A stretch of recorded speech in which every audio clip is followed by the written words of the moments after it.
नमस्कार, बड़ी बहस मध्य प्रदेश में आपका स्वागत है और मैं हूं आपके साथ शगुन सिंह। देश में आपातकाल की 50वीं वर्षगांठ पर जहां बीजेपी इसे लोकतंत्र की हत्या का काला दिन बता रही है, तो वहीं कांग्रेस इस पूरे अभियान को संविधान के खिलाफ सियासी नौटंकी कह रही है। भोपाल सहित पूरे मध्य प्रदेश में इस मुद्दे को लेकर राजनीतिक तापमान चढ़ा हुआ है। आज बीजेपी कार्यालयों में काला दिवस के रूप में कई कार्यक्रम आयोजित किए गए। मुख्यमंत्री डॉक्टर मोहन यादव ने इस अवसर पर बड़ा बयान देते हुए आपातकाल को लोकतंत्र पर सबसे बड़ा हमला बताया। मुख्यमंत्री ने कहा, आपातकाल का विरोध भारत की आजादी के आंदोलन जैसा था। बीजेपी, संघ और विपक्षी नेताओं की भूमिका ऐतिहासिक रही। उन्होंने कहा कि मीसाबंदियों ने लोकतंत्र की रक्षा में महत्वपूर्ण योगदान दिया।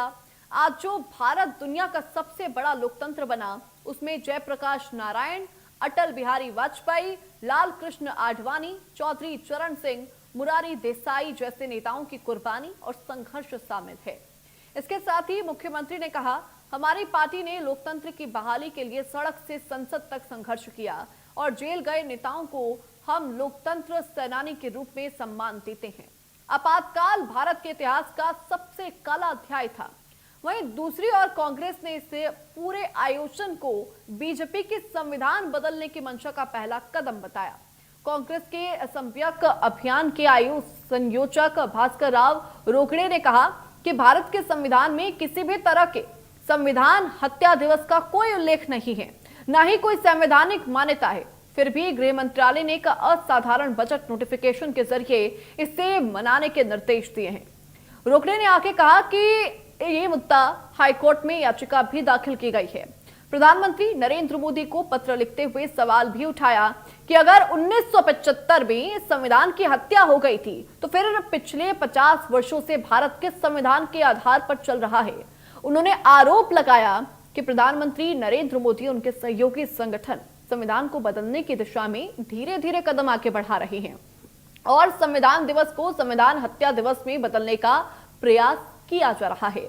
आज इसी मुद्दे पर करेंगे विस्तार से चर्चा के लिए कुछ जोड़ेंगे मेहमान, लेकिन उससे पहले सुनिए सियासी बयानबाजी।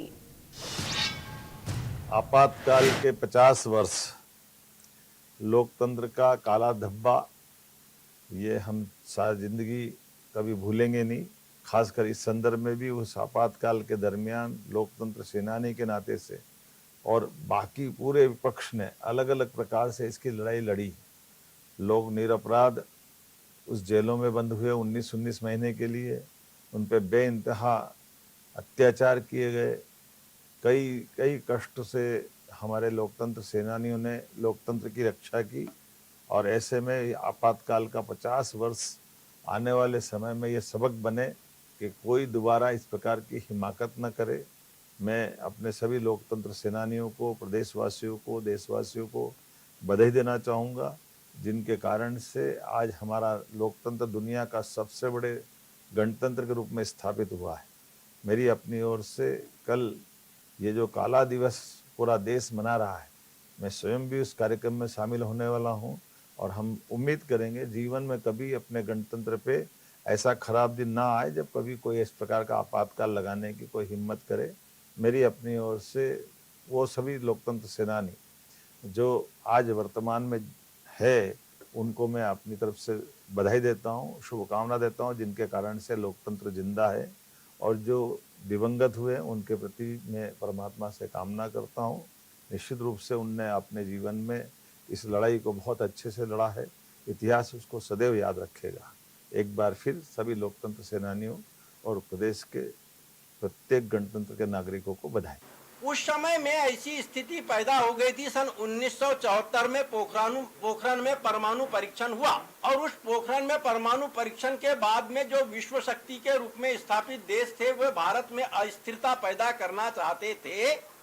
और कुछ हर देश में होता है, भारत में भी कुछ लोग विदेशी ताकतों के साथ में मिलकर अस्थिरता पैदा करने में जुट गए और उनका एकमात्र उद्देश्य था किसी तरीके से इनके प्रकार इंदिरा गांधी को हटाओ। इंदिरा हटाओ का नारा ही था। तो इंदिरा हटाओ का नारा देने वाले देश के कुछ लोग विदेशी ताकतों के साथ मिल गए और देश में अस्थिरता पैदा करने का प्रयास किए जाने लगा। यहाँ तक कि सार्वजनिक समारोह को संबोधित करते हुए कुछ नेताओं ने कहा, अपील किया लोगों से कि वे, और सेना से अपील किया, पुलिस से किया, प्रशासन से किया कि सेना, पुलिस और प्रशासन इंदिरा सरकार की बात न माने। तब इन परिस्थितियों को देखते हुए श्रीमती इंदिरा गांधी ने संविधान में उल्लिखित अनुच्छेद 352 में जो प्रावधान थे, उन प्रावधानों का उपयोग करते हुए बकायदा मंत्रिपरिषद की बैठक में प्रस्ताव पारित करके सिफारिश राष्ट्रपति जी के पास भेजी और राष्ट्रपति जी ने देश में तो देखिए, आज इसी मुद्दे पर करेंगे चर्चा, क्योंकि यहाँ पर इमरजेंसी को लगाए हुए 50 वर्ष पूरे हो चुके हैं और जिस तरीके से प्रदेश भर में, देश भर में आयोजन किए जा रहे थे, उसको लेकर कांग्रेस काफी ज्यादा हमलावर नजर आ रही है। हमारे साथ मेहमान जुड़ चुके हैं, सबसे पहले मैं उनका परिचय आपसे करा देती हूँ। बीजेपी प्रवक्ता योगेश गुप्ता जी हमारे साथ जुड़ गए हैं। बहुत स्वागत है योगेश जी आपका इंडिया न्यूज मध्य प्रदेश छत्तीसगढ़ पर। वही रितेश त्रिपाठी जी भी हमारे साथ जुड़ गए हैं, कांग्रेस प्रवक्ता है वो। रितेश जी, आपका भी बहुत स्वागत है इंडिया न्यूज मध्य प्रदेश छत्तीसगढ़ पर। सबसे पहले चर्चा की शुरुआत रितेश जी मैं आपके साथ करना चाहूंगी। इमरजेंसी पर लड़ाई काफी ज्यादा नजर आ रही है, सियासी उफान देखने को मिल रहा है। एक तरफ बीजेपी ये कह रही है कि वो काला अध्याय था, पूरे देश के कई लोग भी ऐसे कह रहे हैं इसको लेकर काला अध्याय है, बहुत गलत हुआ, संविधान की हत्या करने की कोशिश की गई। वहीं आपका कुछ और ही कहना है। देखिए, आपके चैनल के माध्यम से मैं सभी से बताना चाहूंगा, इमरजेंसी कोई भी काला अध्याय अगर होता तो इमरजेंसी के ठीक जब ये सरकार लौट के आई 3 साल बाद इंदिरा गांधी जी ने केंद्र की सत्ता में जोरदार वापसी की, और एक बार नहीं दोबारा राजीव गांधी जी ने जोरदार वापसी की, और 3 साल में जनता ने इनकी सरकार को, जो मिली जुली सरकार बनी थी, सिरे से खारिज कर दिया मोरारजी देसाई की। उस समय देश के सामने हरित क्रांति, श्वेत क्रांति, पोखरण बम और वर्ल्ड लेवल पर अपनी पहचान बनाना, विकसित योजनाएं, बाणसागर बांध, ऐसी कई सारी निर्माणाधीन योजनाएं चल रही थी देश के अंदर। देश का जो पर कैपिटा इनकम था, देश की जो उर्वरक थी, पैदावार थी, और देश की जो संबंधित, क्योंकि उस समय सिर्फ 2 दशक पहले ही देश आजाद हुआ था, तो जनता ने सर्टिफिकेट पहले ही दे दिया है। एक बात। दूसरी बात, आज 11 साल से देश के अंदर जिस एनसीआरबी जो रिपोर्ट कहती है बलात्कार, हत्या, मनी लॉन्ड्रिंग और देश का पैसा लेकर बाहर भागने वाले अपराधी, जिनके ऊपर से पूरी देश के इंटेलिजेंस फेलियर, और यहाँ तक कि अभी आपने देखा पहलगाम में किस तरह से अपराध हुआ, इस पर भारतीय जनता पार्टी ने कोई भी काला दिवस नहीं मनाया। तो ये टोटल इवेंट मैनेजमेंट का खेल चल रहा है। अब आते हैं अपन संविधान की धारा के तहत। आप इस बात को भली भांति जानता है, पूरी कांग्रेस पार्टी ग्वालियर में अनशन कर रही ताकि बाबा साहब जी के संविधान को, उनकी प्रतिमा को बचाया जा सके। पर भारतीय जनता पार्टी पूरे प्रदेश में जनता के करोड़ों अरबों रुपए जो है तो इस इवेंट में खर्च कर रही है और अपनी छाती पीट रही है। जबकि ये जो इमरजेंसी लगाई गई, इसमें संविधान की जो अनुच्छेद है 352 आर्टिकल बी में स्पष्ट इस बात को निर्देशित किया गया है कि राष्ट्रपति की अनुशंसा के अनुसार अगर राष्ट्रपति इस बात को निर्देशित करते हैं तो देश में आपातकाल स्थिति लगाई जा सकती है। जब देश के अंदर इंटरनल क्राइसिस के आसार हो रहे हो, जब देश के लोग ही एनआईए जैसी संस्थाओं को देश की जानकारी दे रहे हो, और देश में कम्युनल राइट्स बिगड़ने के हालात हो, और देश की जो आर्थिक व्यवस्था है, जो सामाजिक सौहार्दता का वातावरण है, वो ढर्रे पे उतरने वाला हो, तो देश की सत्ता, देश की जनता ने उसी समय उनको एनओसी दे दी थी, नॉन ऑब्जेक्शन सर्टिफिकेट दे दिया, इसलिए सत्ता में जोरदार वापसी हमने की भी थी। पर आज तक इन्होंने छाती पीटने का काम बंद नहीं किया, जबकि वो संवैधानिक अधिकार राष्ट्रपति के पास था और जनता बार बार देती रही। देश में अब इमरजेंसी 11 साल पहले लगी, जब केंद्र में मोदी सरकार आई, जब बलात्कार का आंकड़ा इस स्तर पर जा चुका, महिला अपराध का आंकड़ा इस स्तर पर जा चुका, इन पर इनके मुंह से शब्द नहीं निकल पा रहा है। नहीं रितेश जी, आप कहना चाहते हैं कि 11 साल पहले देश में अघोषित इमरजेंसी लग गई, तो क्या ये आगे चल के इन पे भी? रितेश जी, आप कहना चाहते हैं कि 11 साल पहले देश में अघोषित इमरजेंसी लगी? बिल्कुल सही बात है कि पूरा देश कह रहा, मैं नहीं कह रहा हूं। तो सर, अगर अघोषित इमरजेंसी लग चुकी है तो यहाँ पर जिस तरीके से आप खुले मंच पर अपनी बात को प्रबलता के साथ, प्रमुखता के साथ रख रहे हैं सर, फिर वो कैसे पॉसिबल हो पाता? वो इसी तरह पॉसिबल हो सकता है कि कांग्रेस के 95% नेताओं के खिलाफ ईडी और सीबीआई ने केस ठोक रखे हैं, जबकि सिर्फ 5% नेताओं पर इन्होंने दोष सिद्ध कर पाए हैं। अगर ये बात गलत है तो ये बात तो योगेश गुप्ता जी बता दे। ऐसा कोई भी विपक्ष का नेता नहीं है। क्या 11 साल पहले देश में अघोषित इमरजेंसी लग चुकी है जी? क्या 11 साल पहले देश में अघोषित इमरजेंसी लग चुकी है सर? देखिए शगुन जी, आपने काफी समय दिया रितेश जी को, हम्म। और आज का विषय भी बड़ा इम्पोर्टेंट इसलिए है कि भारतीय लोकतंत्र के इतिहास में सच में संविधान की हत्या जो की गई थी वो 12 जून 1975 को इंदिरा जी के निर्वाचन को, मैं रितेश जी को करेक्ट कर रहा हूं, जो उन्होंने कारण बताए थे इमरजेंसी लगाने के, उससे इतर 12 जून 1975 को इंदिरा जी के निर्वाचन को इलाहाबाद हाई कोर्ट ने अवैध घोषित किया और उनको 6 वर्षों के लिए चुनाव लड़ने पर प्रतिबंध लगाया। तत्पश्चात इंदिरा जी ने अपने पद और प्रतिष्ठा को बचाने के लिए देश में बिना किसी संकट के आए वो इमरजेंसी की अनुशंसा 25 जून 1975 को राष्ट्रपति फखरुद्दीन अली अहमद को भेजी और केंद्र की अनुशंसा पर राष्ट्रपति ने देश में इमरजेंसी लगाया। तो केंद्र की अनुशंसा पर राष्ट्रपति काम करता है। रितेश जी, आप गलत बोल गए कि राष्ट्रपति की अनुशंसा पर केंद्र ने इमरजेंसी लगाई। एक बात। दूसरी बात, इमरजेंसी इसके पहले देश में 2 बार लगी।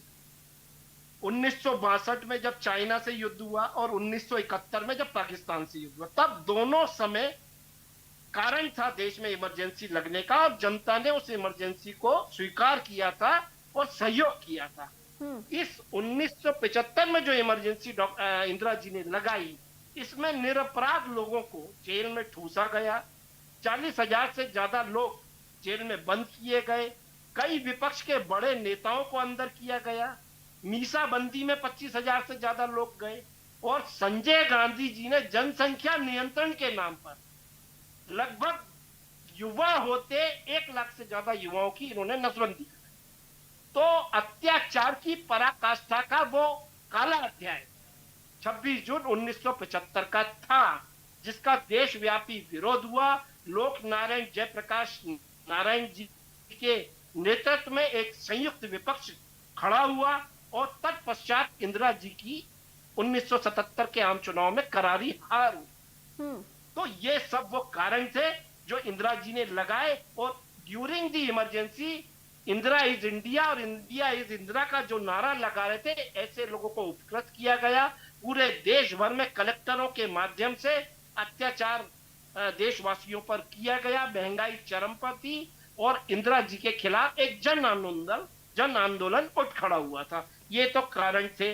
अब आपके मूल प्रश्न पे आता हूं कि 11 साल पहले इमरजेंसी लगी, जैसा कि रितेश जी ने आरोप लगाया। देखिए रितेश जी, अगर 11 साल पहले इमरजेंसी लगी होती ना, तो माननीय नरेंद्र मोदी जी 2014 का आम चुनाव जीते, 19 का लोकसभा चुनाव पूर्ण बहुमत से 330 सीटों तक जीते, और उसके बाद अभी 2024 का लोकसभा चुनाव। तो जनता ने एक बार नहीं, 3 बार जनता ने अपने विश्वास की मोहर माननीय प्रधानमंत्री मोदी जी के नेतृत्व पर लगाई। और आज हमारा भारत वैश्विक आर्थिक दृष्टि से देखा जाए, जो डॉक्टर मनमोहन सिंह के समय 11वें नंबर पे थी, वो आज हम 4थे नंबर पर आ चुके हैं। बहुत जल्दी तीसरी बड़ी अर्थव्यवस्था हो जाएंगे। बिना भारत की दखलंदाजी के वैश्विक स्तर पर आज कोई भी निर्णय लागू नहीं होते। तो ये नरेंद्र मोदी जी के वो कार्यक्रम है जो ज्ञान को लेकर उन्होंने भारत में, ज्ञान मतलब गरीब, युवा, अन्नदाता और नारी सशक्तिकरण, इस फार्मूले के ऊपर माननीय मोदी जी काम कर रहे हैं। और विकसित भारत 2047 के लिए जो देशवासियों को स्वप्न भारतीय जनता पार्टी शासित सरकार ने दिखाए, निश्चित रूप से 4 करोड़ आवास प्रधानमंत्री योजना के अंतर्गत हमने 4 करोड़ हितग्राहियों को आवास दिए हैं। अगर मैं योजनाएं गिनाने बैठूंगा पिछले मोदी जी के कार्यकाल की, तो आपका समय कम पड़ जाएगा।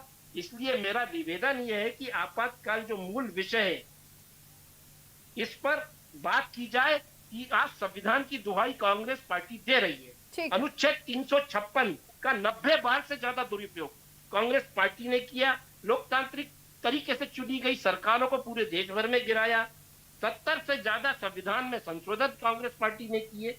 तो कांग्रेस पार्टी ने डॉक्टर BR अम्बेडकर जैसे संविधान के निर्माताओं का एक बार नहीं कई बार अपमान किया, सरदार साहब का अपमान किया, सुभाष चंद्र बोस जी को कांग्रेस के अध्यक्ष पद से विमुक्त करने के लिए दबाव बनाया गया। तो ये तमाम वो कारण हैं जो देशवासियों के समक्ष माननीय गृह मंत्री और केंद्र सरकार द्वारा चूंकि 50 वर्ष हो चुके हैं इस घटनाक्रम को घटित हुए, तो ठीक। देशवासियों को रिमाइंड करना ठीक है अत्यावश्यक योगेश जी। था।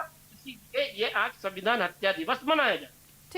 ठीक है योगेश जी। रितेश जी, देखिए सवाल यही है कि अगर आप कह रहे हैं कि 11 साल पहले अघोषित इमरजेंसी लग चुकी है, 11 साल से अघोषित इमरजेंसी देश के अंदर है, तो सर जिस तरीके से अभी यहाँ पर आप प्रबलता के साथ बोल पा रहे हैं, आप अपने मुद्दे रख पा रहे हैं, आप अगर चाहें तो आप प्रधानमंत्री की निंदा कर सकते हैं, वो आप खुलकर कर पाते हैं, अगर आप चाहें सरकार की किसी योजना के ऊपर प्रश्न चिन्ह खड़ा करना चाहते हैं वो करते हैं, अगर आपको कोई भी रैली निकालनी होती है वो निकाल पाते हैं, सारी चीजें यहाँ पर हो रही हैं, लेकिन फिर भी आप क्यों कह रहे हैं बार बार कि इमरजेंसी लगा दी गई है 11 साल के अंदर, जबकि जब इमरजेंसी का काल था अखबारों के अंदर क्या छपेगा वो कंट्रोल के अंदर था, कौन क्या करेगा वो कंट्रोल के अंदर था।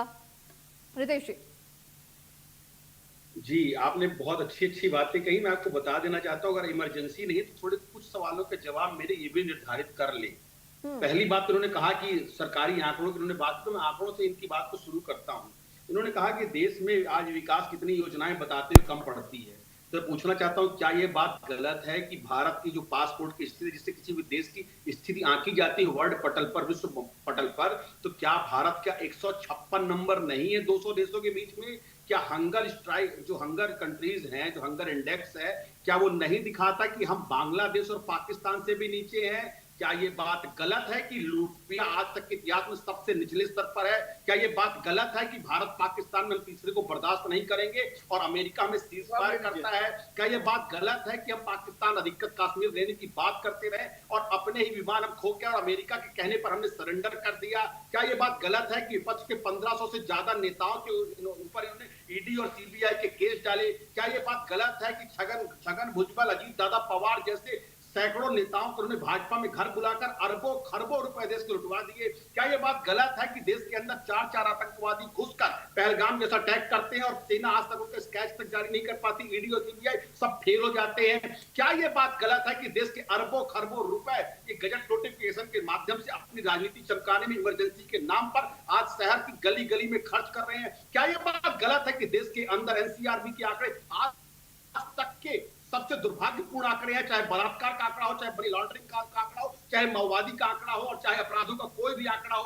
क्या ये बात गलत है कि खुद इनकी कैग रिपोर्ट कहती रही कांग्रेस में लगाए सारे आरोप बेबुनियाद थे? चाहे आपने उस समय का जो 2G का घोटाला रहा हो, 3G का स्पेक्ट्रम का घोटाला रहा हो, ये सारी बातों का धरातल पर कोई उपयोग नहीं है। ये सारी बातें अगर इमरजेंसी नहीं है तो, और ये बात भी जोड़ना चाहूंगा कि इनकी सरकार में 150 से ज्यादा ऐसी मिमिक्री आर्टिस्ट है जिनके ऊपर उन्होंने केस ठोक रखा है, जिनको उन्होंने जेल में भिजवा रखा है। मोदी सरकार में ठीक है, आपने इतने सवाल किए तो अब उसका जवाब भी ले लीजिए। ठीक है रितेश, आप देशद्रोही ठहराई जाएंगी। अगर आप सवाल उठाएंगी तो ये आप पाकिस्तानी कहलाए जाएंगे। तो यानी मोदी ही देश है और देश ही मोदी ये कहना चाहते हैं, और देश के सैकड़ों हमारे जो कड़बाकुरे थे उनके सर कहा तो उस वक्त भी जाता था ना कि Indira is India, India is Indira, कहा तो उस वक्त भी जाता था। ठीक है, आपके सवालों के जवाब भी मैं ले लेती हूँ। ठीक है, मैं आपके सवालों के जवाब ले लेती हूँ। योगेश गुप्ता जी।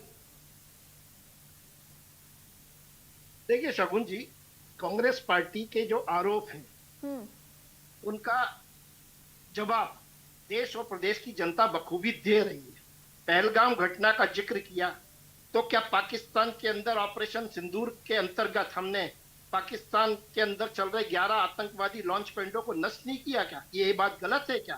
क्या हमने कांग्रेस ने एयर स्ट्राइक जब 2019 में मोदी जी के नेतृत्व में हुई थी तब कांग्रेस ने उस एयर स्ट्राइक के सबूत नहीं मांगे थे क्या? और इन्होंने हंगर स्ट्राइक का हवाला दिया। मैं आपके बीच में नहीं बोला था, मैं आपके बीच में नहीं बोला था, मैं आपके बीच में नहीं बोला, आपको मैं वक्त दूंगी अपनी बात करने का। मछली बाजार बनाने का प्रयास ना करें। ठीक है योगेश जी, आप अपनी बात रखिए।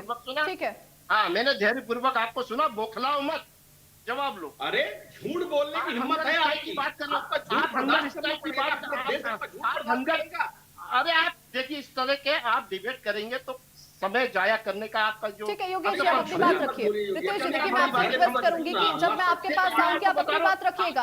आपको जिस भी चीज से यहाँ पर जिस भी उनकी बात से आपको हो रहा है आप अपनी बात रखिएगा, उसको लेकर डिफेंड कीजिएगा सर आप। योगेश गुप्ता जी। देखिए रितेश जी, अगर ऐसा आपका बोलिए आप समझ नहीं सर, देखिए योगेश जी, देखिए मेरे पास वक्त भी कम है, आप अपनी बात रखिए। मैं अगर इस प्रकार का व्यवहार रखोगे ठीक है, आपसे अपेक्षित नहीं रखता हूँ। हाँ देखिए, इन्होंने हंगर इंडेक्स का हवाला दिया। 55-60 सालों में इंदिरा गांधी से लेकर पंडित जवाहरलाल नेहरू से लेकर राजीव गांधी, डॉक्टर मनमोहन सिंह तक गरीबी हटाओ का नारा देने वाली कांग्रेस गरीबी तो हटा नहीं पाई। अब विपक्ष में बैठ के इनके युवराज अमीरी हटाने पे लगे हुए। और वही दूसरी तरफ माननीय मोदी जी के 11 साल के शासन में हमने 25 करोड़ देशवासियों को गरीबी रेखा से बाहर निकाला। आज देश हमारा दिन दूनी रात चौगुनी प्रगति कर रहा है। मंगलयान तक हम पहुंच चुके हैं और जो हथियार जो विदेशों से मंगाए जाते थे, आज भारत उसका निर्यातक बन चुका है। इतना बड़ा बदलाव पिछले 11 वर्षों में हुआ है। आज विश्व में चाइना और अमेरिका से ज्यादा भारत के हथियार खरीदे जा रहे हैं।